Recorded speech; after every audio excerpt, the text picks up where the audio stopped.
नमस्कार, स्वागत आहे तुमचे अजून एका छानशा रेसिपीमध्ये. तर आज आपण बघूया पारंपरिक पद्धतीने केल्या जाणाऱ्या कडाकण्या. त्यासाठी इथे मी पाव किलो मैदा घेतला आहे. या वाटीने 3 वाटी मैदा झाला आहे. आता आपण इतर साहित्य पाहूया. त्याच वाटीने इथे मी पाव वाटी बेसन घेतले आहे आणि आता ते मी मैद्यामध्ये घालणार आहे. बेसन घातल्यामुळे कडाकण्यांना कलरसुद्धा छान येतो आणि चवसुद्धा वाढते. आता पिठाच्या मधोमध थोडी जागा करून घ्यायची आहे आणि त्यामध्ये पाऊण वाटी गव्हाचे पीठसुद्धा घालायचे आहे. गव्हाचे पीठ घातल्यानंतर त्यामध्ये अर्धी वाटी बारीक रवासुद्धा घालायचा आहे. रवा घातल्यामुळे कडाकण्या कुरकुरीत व्हायला मदत होते. त्यामुळे थोडा तरी रवा तुम्ही नक्की घाला यामध्ये. आता हे सर्व साहित्य ह्या एकाच वाटीने मी घेतले आहे. 3 वाटी मैद्यासाठी इथे मी पाव वाटी बेसन, पाऊण वाटी गव्हाचं पीठ, आणखीन अर्धी वाटी रवा हे सर्व साहित्य मिळून 4.5 वाट्या झाले आहे. आता इथे चवीसाठी मी पाव चमचा मीठ टाकत आहे. रेसिपी भरपूर टिप्ससह सांगितली आहे, त्यामुळे रेसिपी स्किप न करता संपूर्ण पहा. आता या सर्व मिश्रणामध्ये 1 चमचा सुंठ पावडर घालायची आहे. ती थोडी चाळून घ्यायची आहे, म्हणजे त्यातील जाडसर कण वेगळे होतील. रेसिपी आवडली तर रेसिपीला एक लाईक नक्की करा आणि चॅनलवर नवीन असाल तर चॅनलला सबस्क्राईबसुद्धा करा. हे पहा, गाळून त्यामध्ये एवढे कण निघाले आहेत. आता इथे मी त्याच वाटीने 1 वाटी पाणी घेतले आहे. तुम्हीसुद्धा सर्व साहित्य एकाच वाटीने घ्या. आता इथे मी निम्मा गूळ आणि निम्मी साखर हे सर्व मिळून पाऊण वाटी घेतले आहे आणि ते आता मी ह्या पाण्यामध्ये घालणार आहे आणि छान विरघळवून घेणार आहे. पाणी थोडे कोमट घ्यायचे आहे, म्हणजे साखर आणि गूळ लवकर विरघळेल. आता इथे मी मोहन करण्यासाठी पाव वाटी तेल घेतले आहे आणि ते आता कडकडीत गरम करून घेणार आहे. हे पहा, तेल अगदी मी छान गरम करून घेतले आहे. आता हे पिठाच्या मधोमध ओतायचे आहे, म्हणजे आपण जो रवा टाकला होता ना त्यावर ते अगदी पडले पाहिजे. आणि हे सर्व साहित्य मिक्स करून घ्यायचे आहे एकसारखे. अगदी ते मोहन सर्व पिठाला लागले पाहिजे. त्यासाठी इथे मी आता हातानेच हे सर्व साहित्य मिक्स करणार आहे आणि एकसारखे छान असे मिसळून घेणार आहे. अगदी तेलाचे मोहन सर्व पिठाला व्यवस्थित लागेल अशा प्रकारे मिक्स करून घेणार आहे. हे पहा, तुम्ही पाहू शकता. हे पहा, व्हिडिओ दाखवल्याप्रमाणे अशी त्याची मूठ वळली पाहिजे, म्हणजे पिठाला छान मोहन लागले असे समजावे. आता आपण त्यामध्ये गूळ आणि साखर विरघळलेले पाणी घालायचे आहे. इथे मी साखर आणि गूळ पाऊण वाटी घेतले आहे. तुम्हाला जर गोड जास्त आवडत असेल तर तुम्ही 1 वाटी घेतले तरीसुद्धा चालेल.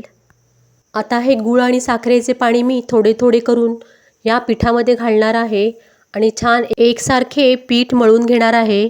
पीठ थोडे सैलच मळायचे आहे सुरुवातीला.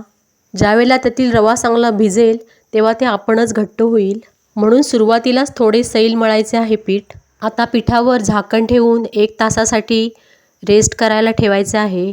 हे पहा, 1 तासानंतर छान पीठ भिजले आहे आणि थोडे घट्टसुद्धा झाले आहे.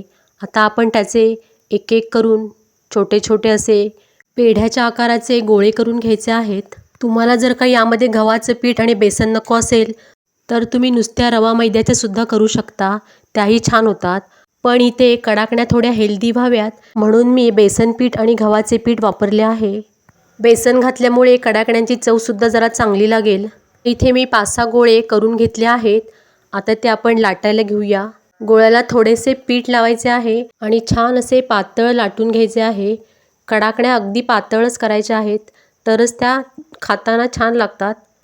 हे पहा, इथे आता कडाकणी छान लाटून झाली आहे. तुम्ही अशाच तळू शकता, पण जर का डिझाईन हवी असेल तर चिरण्याच्या साहाय्याने अशी डिझाईन करून घेऊ शकता तुम्ही. किंवा कडाकणीचा साचासुद्धा मिळतो डिझाईनवाला, तो सुद्धा तुम्ही आणू शकता. हे पहा, आता इथे मी चिरण्याच्या साहाय्याने डिझाईन करून घेतली आहे. ही अशी डिझाईन झिगझॅगवाली दिसते. ही पहा, तुम्ही पाहू शकता. आणि कडाकणी पण किती पातळ आहे ते पहा. ह्या कडाकण्या आमच्याकडे नवरात्रीमध्ये देवाच्या नैवेद्यासाठी करतात. आता सर्व कडाकण्यांना इथे काट्याच्या साहाय्याने टोचे मारून घ्यायचे आहेत, म्हणजे कडाकण्या तेलामध्ये फुगणार नाहीत आणि अगदी छान अशा कुरकुरीत होतील.